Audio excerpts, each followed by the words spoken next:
मैं विजय चौहान आपको बताते चले कि जनपद बाराबंकी के कस्बा दरियाबाद में AIMIM के जिला अध्यक्ष विकास श्रीवास्तव ने की बैठक। वहीं आपको बताते चले कि इस बैठक में प्रदेश महासचिव सेंट्रल खतीब अलवी, विधानसभा अध्यक्ष नायाब मलिक, नगर अध्यक्ष मुस्तकीम, महिला नगर अध्यक्ष चूही आदि कार्यकर्ता रहे मौजूद। वहीं आपको बताते चले कि भाजपा और सपा पर कसा तंज। BST live India news channel Barabanki से चौधरी उस्मान की रिपोर्ट। जाए और जहाँ पर इंतकाल हो गया है वहाँ पर अपना सारा समय दे और जो भी बात चर्चा की है उन्होंने हमको बताई है, इनको हम पूरा समर्थन पार्टी के द्वारा दिलाएंगे और हम इनसे गुजारिश ये करेंगे कि हमारी पार्टी में टिकट के लिए पहले एक आवेदन होता है, तो ये आवेदन चलकर हमारे साथ लखनऊ के प्रदेश कार्यालय में कर दें। उसके बाद जो हमें दिशा निर्देश पार्टी के द्वारा दिए जाएंगे वो सारे पूरा किए जाएंगे और चर्चा को हमारे चुनाव लड़ाए जाएंगे। ये मैं चर्चा से कहना चाहता हूँ। आप जा सकते हैं, आपके घर के बदल इंतकाल हो गया तो आप जा सकते हैं। सम्मानित साथियों, आपका लोकल चुनाव होने वाला है, निकाय चुनाव होने वाला है, जिसमें हमारे चेयरमैन बनेंगे, सभासद बनेंगे, जो आपकी लोकल समस्याओं को उठाकर नगर पंचायत के अंदर रखेंगे, जिनको अध्यक्ष उठाकर कैबिनेट मंत्री के पास ले जाएंगे और समस्याएं जो लोकल आपकी नगर पंचायत की होंगी वो सॉल्व होंगी। उसका चुनाव होने जा रहा है। ये आपका लोकल चुनाव है।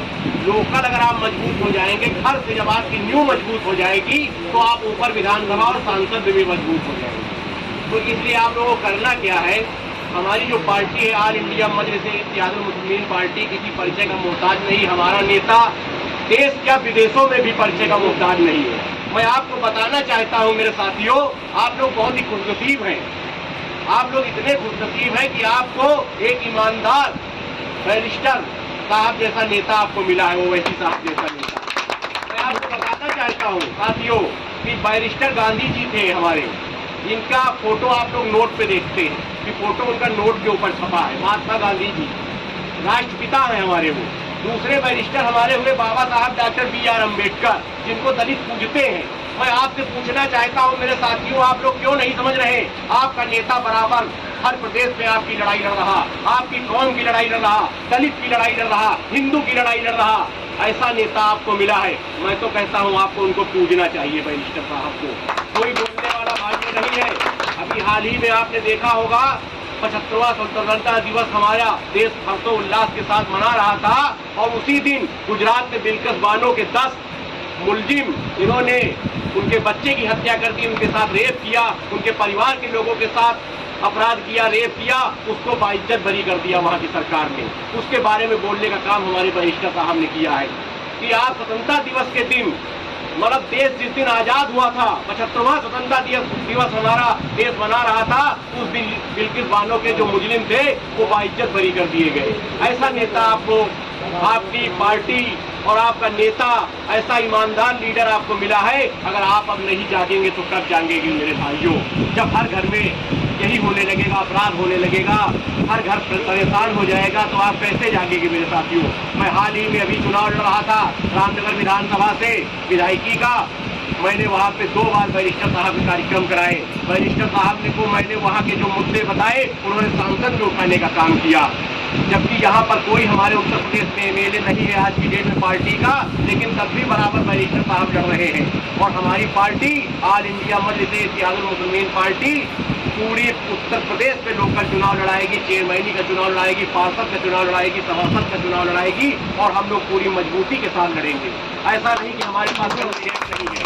पूरे जिले में हमसे लोगों से बातचीत हो रही है, हर जगह पे कैंडिडेट है और जहाँ पर कैंडिडेट नहीं है तो इस बात का वादा करता हूँ वहाँ पे संगठन के आदमी को लड़ाया जाएगा। हमारी जगह कोई खाली नहीं जानी चाहिए। अगर हमारे पास कैंडिडेट बाहर से नहीं मिलता तो सबसे पहले संगठन और संगठन के आदमी को लड़ाकर हमको पार्टी बढ़ाने का काम करना है और बैरिस्टर साहब के हाथों को मजबूत करना है। दूसरी बात मैं आपको ये बताना चाहता हूँ कि आप लोगों के दरियाबाद नगर पंचायत में 1 से 8 तारीख के अध्यक्ष जी, विधानसभा अध्यक्ष जी और हमारे नगर अध्यक्ष जी, ध्यान से सुनिएगा हमारी बात। 1 से 8 तारीख के बीच में माननीय प्रदेश अध्यक्ष जी का कार्यक्रम लगना है आपके नगर पंचायत के। तो आप लोग जो जगह देखे हो वो जगह हमको दिखा दीजिए और उसके लिए आप लोग ठीक ठाक व्यवस्था करके उनका कार्यक्रम सफल हो जाए। अगर वो कार्यक्रम आप सफल कर ले गए तो आपके पास कैंडिडेटों की लाइन लग जाएगी, इस बात को मैं वादा करता हूँ। और अगर आप लोग करने का मूड बना लेंगे तो यहाँ का नाम मैंने हैदराबाद में भी नोट कराया है, दरियाबाद का, हो सकता है यहाँ पर बैरिस्टर साहब का भी कार्यक्रम लगे। एक बार कार्यक्रम यहाँ मुबस्सिर हमारे लड़े थे विधानसभा का चुनाव, वो भी चुका है, दोबारा भी होगा, इस बात का भी मैं वादा करता हूँ आप लोगों से। बाकी आप लोग जैसे हालात चल रहे हैं, आप लोग कोई ऐसा नहीं कि कोई हालात से आप लोग वाकिफ नहीं है। बीजेपी जैसा काम कर रही है सब आप लोग देख रहे हैं क्या हो रहा है। उन्होंने केवल धर्म का मुद्दा बना दिया है, धर्म का मुद्दा बना के हिंदू मुसलमान को लड़ा के एक भाई उन्होंने पैदा कर दी है। ये काम वो कर रहे हैं। ना उनको स्वास्थ्य से कोई मतलब है, ना कोई शिक्षा से मतलब है, ना कोई रोजगार से मतलब है, आदमी क्या खाता क्या कमाता उससे कोई मतलब नहीं है। उनका मतलब केवल ये है कि धर्म को कैसे लड़ा कर हम लोगों को बांटते हैं, तो देश में बांटने का काम बीजेपी कर रही है। बाकी आप समाजवादी पार्टी को देख रहे हैं, समाजवादी पार्टी, मैं तो पूछना चाहता हूँ राष्ट्रीय अध्यक्ष समाजवादी पार्टी के रमाकांत यादव अभी हाल ही में जेल में बंद हुए जो एक अपराधी भी है, उनसे मिलने अखिलेश यादव जी चले गए 10 दिन के अंदर, और आजम खान साहब 2 साल जेल में बंद रहे और अखिलेश जी एक बार भी नहीं गए मिलने। मैं पूछना चाहता हूँ अखिलेश यादव जी से कि रमाकांत यादव ने ऐसा क्या था तो एक ईमानदार लीडर जिसने विश्वविद्यालय की स्थापना कराई थी, आप उससे मिलने नहीं गए, और जो एक अपराध में बंद है आप उससे मिलने चले गए आजमगढ़। मैं पूछना चाहता हूँ राष्ट्रीय अध्यक्ष से, तो आप लोग देख रहे हैं कि अखिलेश जी क्या कर रहे हैं, बीएसपी का क्या हाल हो गया। आप लोग ये भी देख रहे हैं कि बीएसपी की जो हमारी बहन माननीय नेताजी है, वो अपने कभी जो 4 दीवारी का घर उन्होंने बना लिया, वहाँ से कभी बाहर नहीं आना चाहती, ना कोई मुद्दा उठाना चाहती है। उसका कारण ये है क्योंकि वो दबी हुई है। अभी आप बाहर में राष्ट्रपति का चुनाव हुआ, हमारी बहन द्रौपदी मुर्मू राष्ट्रपति बनी, बसपा ने द्रौपदी मुर्मू को समर्थन कर दिया बीजेपी के दबाव में। आप देख रहे हैं क्या हो रहा है इस समय जो हालात चल रहे हैं। तो आपके पास इस समय बहुत सुनहरा अवसर है, आपके पास मजलिस जैसी पार्टी है, ऑल इंडिया मजलिस इतिहास पार्टी है जिसके नेता बैरिस्टर साहब हैं। आप लोग उस पर श्रद्धा व्यक्त करते हुए बैरिस्टर साहब के हाथों को मजबूत करिए। मेरे साथियों, ये मैं बात आपसे बताना चाहता हूँ, क्योंकि अगर आप लोग ऐसे ही देखते रह गए, सोचते रह गए और आरोपों में घिरे रह गए, जो आरोप लोग लगाते हैं, तो वो दिन दूर नहीं जब सब लोग परेशान हो जाएंगे, आप समझ लीजिए। क्योंकि बैरिस्टर साहब एक ईमानदार लीडर है और आपकी बात को, हक की आवाज़ को उठाने का काम वो मेरे साथियों करते हैं। अखिलेश जी तो बोलना ही नहीं चाहते बिल्कुल, केवल उनको मुस्लिम का वोट चाहिए। और हुआ क्या, ऐसा ध्रुवीकरण उन्होंने कर दिया बीजेपी ने कि मुस्लिम का वोट उन्हें मुफ्त में मिल गया। ओवैसी साहब तो बेचारे कहते रह गए, समझाते रह गए, लेकिन लोग नहीं समझ पाए और गलती कर गए। लेकिन माहौल अब बदल रहा है और आने वाला 27 का चुनाव जो विधानसभा का होगा या 24 का चुनाव जो लोकसभा का होगा, उसको पक्का यकीन है कि उसमें रिजल्ट मजलिस के प्रति होगा। इस बात का मैं वादा करता हूँ।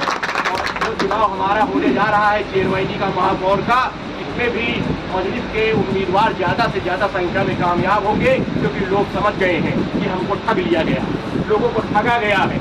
वो समझ चुके हैं कि समाजवादी पार्टी ने हमको ठग लिया, अखिलेश यादव ने हमको ठग लिया। क्योंकि अखिलेश यादव को अगर थोड़ा भी आपके कौम की चिंता होती तो आजम खान से मिलने को जरूर चाहते थे, नहीं गए। उनका तो मतलब था कि बंद है तो बंद रहने दो। लेकिन ये तो कहिए कि ओवैसी साहब ने भी आजम खान साहब की आवाज़ उठाई, जो वो बाहर आ गए। इसलिए मेरे भाइयों, आप लोग देख रहे हैं कि आपकी कौम के साथ इस समय क्या हो रहा है। मैं तो बराबर देखता हूँ कि सबसे ज़्यादा अगर कोई इस समय परेशान किया जा रहा है तो हमारा मुस्लिम भाई परेशान किया जा रहा है। आप जान लीजिए, आप किसी भी जगह अगर आप अपना नाम बताते हैं तो वहाँ पर सरकारी ऑफिसर जो बैठे हैं वो आपके साथ किस तरह का अत्याचार करते हैं ये भी मैं जानता हूँ। वो आपकी फाइल को दबाने का काम करते हैं, आपके काम को दबाने का काम करते हैं कि किसी तरह से ये दबे रहें। लेकिन दबेगा नहीं, क्योंकि हमारे मुस्लिम भाइयों ने भी देश की आज़ादी में बराबर का हिस्सा लिया है। मैं आपको एक बात और बताना चाहता हूँ सम्मानित साथियों, जगह का नाम मैं नहीं बताऊंगा। अभी हाल ही में एक जगह पर एक तालाब की खुदाई का काम हो रहा था मेरे साथियों, मेरे विधानसभा का किस्सा है। उस जगह पर उस तालाब का नाम अब्दुल हमीद रखा जा रहा था। तो वहाँ पर कुछ लोग बीजेपी के थे जिन्होंने ऐतराज़ किया कि अब्दुल हमीद क्यों रखा जा रहा है, इसका नाम कुछ और रखा जाना चाहिए। मैं उनसे पूछना चाहता हूँ, क्या अब्दुल हमीद ने देश की आज़ादी में अपने प्राण नहीं दिए? क्या वो शहीद नहीं हुए? लेकिन बाद में उनको मजबूरी वक्त जब उनको पता चला कि मामला कोर्ट में चला जाएगा, तब उन्होंने अब्दुल हमीद नाम रखने के लिए मजबूरी वक्त, समझ लीजिए दबाव में कि कोर्ट में मामला जाएगा तो नामकरण जरूर हो जाएगा, तब उन्होंने करने दिया। आप समझ लीजिए ये हालात हो गए। अब इससे ज़्यादा आपको क्या समझाया जाए मेरे साथियों। सब लोग समझदार हैं, हमारे नौजवान दोस्त हैं, बुजुर्ग सामने हमारे बैठे हैं, हमारे विधानसभा अध्यक्ष जी, नायाब भाई भी बराबर मेहनत करते हैं, मुस्तकीम भाई जी जो दूसरी मीटिंग यहाँ पे कर रहे हैं, मैं इन लोगों से भी गुजारिश करता हूँ कि ये लोग हमारे शौकत साहब का कार्यक्रम बखूबी से अच्छा निभाएं। और हमारे सामने हमारे कई जिला संगठन मंत्री आ चुके हैं, मैं उनका भी हार्दिक स्वागत अभिनंदन करता हूँ। आइए देखिए, और मैं अपनी बात को समाप्त करते हुए मेरे साथ चल कर आए प्रदेश में जनाब खतीब अलवी साहब, जो प्रदेश के महासचिव हैं सेंटर के, मैं उनको आमंत्रित करता हूँ कि दावत देता हूँ वो आएँ और अपनी बात आप लोगों के साथ जनाब